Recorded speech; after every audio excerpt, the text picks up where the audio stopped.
جس نے دل سے جان لیا کہ بے شک اللہ پاک اس کا رب ہے اور میں اس کا رسول ہوں، اس کے ہم و دم کو اللہ تعالیٰ نے جہنم پر حرام فرمایا۔ احسان کا بدلہ نہ چاہنا احسان ہے۔ جو شخص اپنے بڑوں کی عزت نہ کرے وہ ہم میں سے نہیں ہے۔ کسی انسان کے دل میں ایمان اور حسد اکٹھے نہیں رہ سکتے۔ خیرات کرو اور پہنو اس حد تک کہ فضول خرچی اور تکبر نہ کرو۔ آپس میں سلام کا رواج عام کرو، محبت بڑھے گی۔ خدا کی نظر میں وہ عظیم ہے جس کا کردار بلند ہے۔ سادگی ایمان کی علامت ہے۔ جو چیز تم اپنے لیے پسند نہیں کرتے کسی مسلمان کے لیے پسند نہ کرو۔ اخلاق کا اچھا ہونا محبت الہی کی دلیل ہے۔ حسد نیکیوں کو اس طرح کھا جاتا ہے جیسے آگ لکڑی کو بھسم کر دیتی ہے۔ قیامت کے دن بدترین حالت اس شخص کی ہوگی جس نے دوسروں کی دنیا کی خاطر اپنی آخرت تباہ کر ڈالی۔ اچھے لوگ وہ ہیں جو قرض کو خوش دلی سے ادا کرتے ہیں۔ اللہ تعالیٰ فساد کو پسند نہیں کرتا، اس لیے زمین پر فساد نہ کرو۔ اپنے گھر کی دیوار اتنی بلند نہ کرو کہ پڑوسی کی ہوا رک جائے۔ اگر تمہارا کھانا حسب خواہش نہ ہو تو اسے برا نہ کہو۔ ہمیشہ سچی اور حق بات کہو، اگرچہ نہ خوشگوار اور کڑوی ہو۔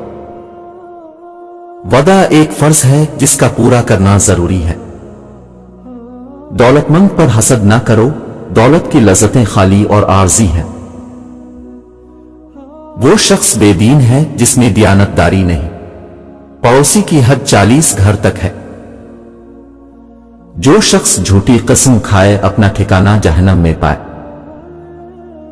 وہ مسلمانوں میں سب سے بہتر گھر وہ ہے جس میں یتیم ہو اور اس سے بہتر سلوک کیا جائے۔ عمل کو علم آواز دیتا ہے، پس اگر وہ جواب دے تو ٹھہر جاتا ہے ورنہ کوچ کر جاتا ہے۔ وہ ذلیل ہے جس نے والدین کو بڑھاپے کی حالت میں پایا اور خدمت کر کے جنت حاصل نہ کی۔ مظلوم کی بددعا سے بچو کیونکہ اس کے اور اللہ کے درمیان کوئی چیز حائل نہیں ہوتی۔ دنیا کی محبت تمام برائیوں کی جڑ ہے۔ زیادہ نہ ہنسو، زیادہ ہنسنے سے دل مردہ ہو جاتا ہے۔ جب تم میں سے کسی کو غصہ آئے تو وضو کرے۔ کھانا کھانے والے کو سلام نہ کرو۔ رشوت لینے اور دینے والے دونوں جہنم میں جائیں گے۔ ہر کام کا بدلہ نیت کے مطابق ملے گا۔ سب سے اچھا شخص وہ ہے جو لوگوں کو نفع پہنچائے۔ مزدور کا پسینہ خشک ہونے سے پہلے اس کی مزدوری ادا کرو۔ بدخلق، بدخار اور سخت گو آدمی جنت میں داخل نہ ہوں گے۔ ہمسایہ کی بھیجی ہوئی چیز کو حقیر نہ سمجھو۔ کسی کے عیبوں کی تلاش اور جستجو نہ کرو۔ جو لوگوں پر رحم نہیں کرتا اللہ تعالیٰ بھی اس پر رحم نہیں کرتا۔ تہمت لگانے والا جنت میں داخل نہ ہوگا۔ جب کوئی بندہ خوف الہی سے کانپتا ہے تو اس کے گناہ اس کے بدن سے ایسے جھڑتے ہیں جیسے درخت کو ہلانے سے اس کے پتے جھڑ جاتے ہیں۔ جو شخص خوف خدا سے روتا ہے وہ جہنم میں ہرگز داخل نہیں ہوگا، اسی طرح جیسے کہ دودھ دوبارہ تھنوں میں نہیں جاتا۔ اپنے دلوں کو زیادہ کھانے پینے سے ہلاک نہ کرو، جس طرح زیادہ پانی سے کھیتی تباہ ہو جاتی ہے اسی طرح زیادہ کھانے پینے سے دل ہلاک ہو جاتا ہے۔ شیطان تمہارے جسم میں خون کی طرح گردش کرتا ہے، اس کے ان راستوں کو بھوک سے بند کرو۔ گناہوں سے توبہ کرنے والا اس شخص کی طرح ہے جسے کوئی گناہ سرزد نہ ہوا ہو۔